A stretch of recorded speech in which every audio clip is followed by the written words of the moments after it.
Hey friendos, this is my starter guide for the Blight.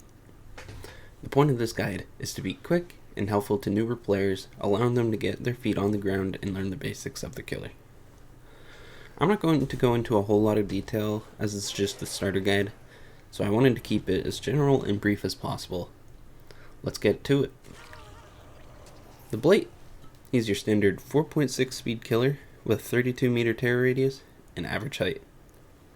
His power is Blighted Corruption, which allows him to rush forward and collide with obstacles, after which he can bounce off and continue rushing. He can bounce once per token, which he has 5 of, and that's without add-ons. After the first rush, he can perform a lethal rush, where he can attack during that rush. The lethal rush does not count as a basic attack, so it's not going to proc perks that require basic attacks to work. An example of this is Dark Devotion. And this also includes exposed survivors, so you won't be able to one-shot down them with your lethal rush. Movement. Movement is what the Blight excels at. It's his bread and butter. I'm tying movement in with using his power because they go hand in hand together. Blight has one of the most, if not the best, mobility in the game, being able to traverse even the largest maps with ease. Rush. Make the most out of each of your rushes in order to get the most distance while traversing a map. Try not to bounce too early, as you will not get the same distance, which in the end will take you longer, and you need all the valuable time you can get. Watch out for obstacles that don't have collision or that you can slide off of. But once you get used to them, you can actually use them to your advantage.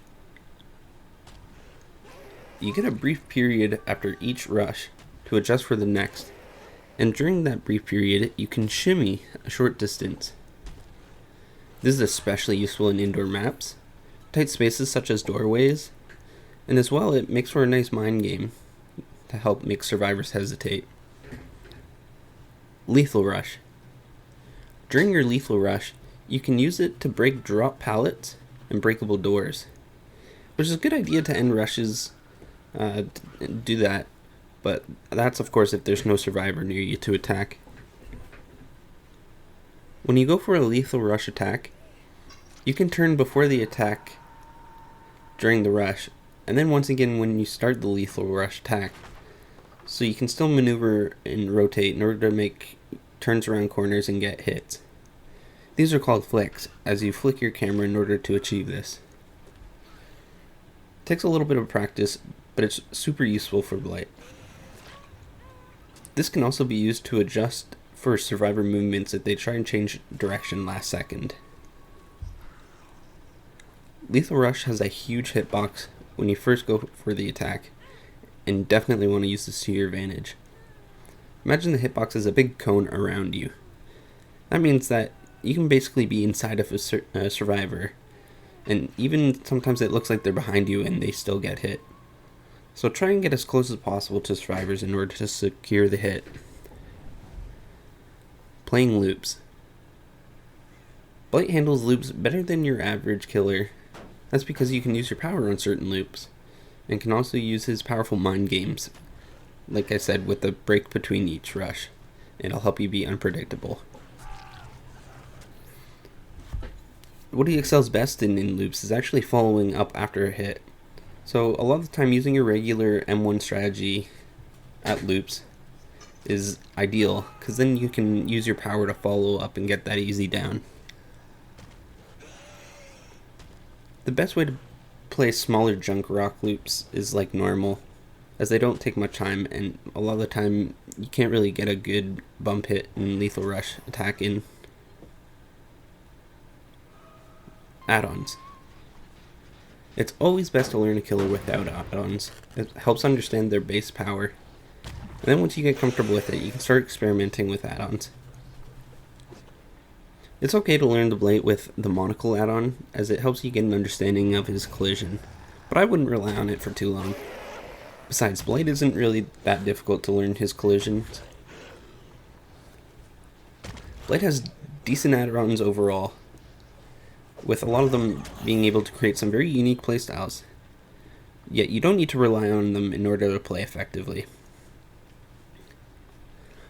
Some of his generally good add-ons are the speed, turn rate, bump duration, rush fatigue time, and the elk ring, with his iridescence being strong and effective if you can pull them off.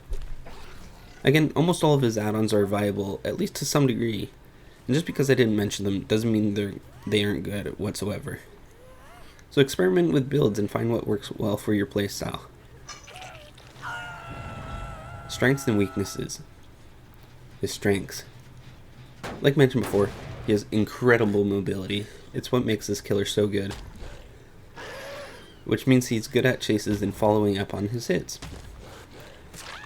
Weaknesses. Indoor maps. They tend to be a lot more difficult for Blight.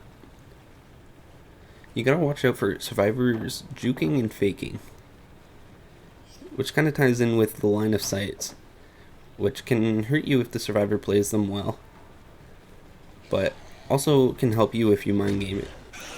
Make sure you watch how each survivor likes to play so you can adapt to their playstyle.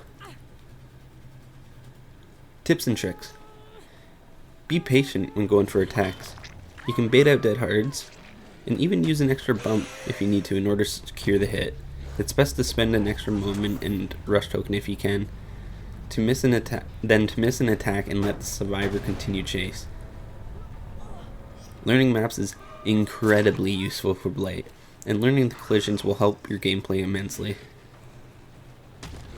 If you're looking to get a little more advanced with him, he has several techs that you can learn, which aren't necessary at all to play well, but can certainly help you in certain situations. It's also now easier than ever to play him on controller thanks to the latest update, so he's definitely viable. He's one of the hardest killers to learn, but is super fun and satisfying once you get the hang of him. Thanks for watching my guide, and I hope it helps you out.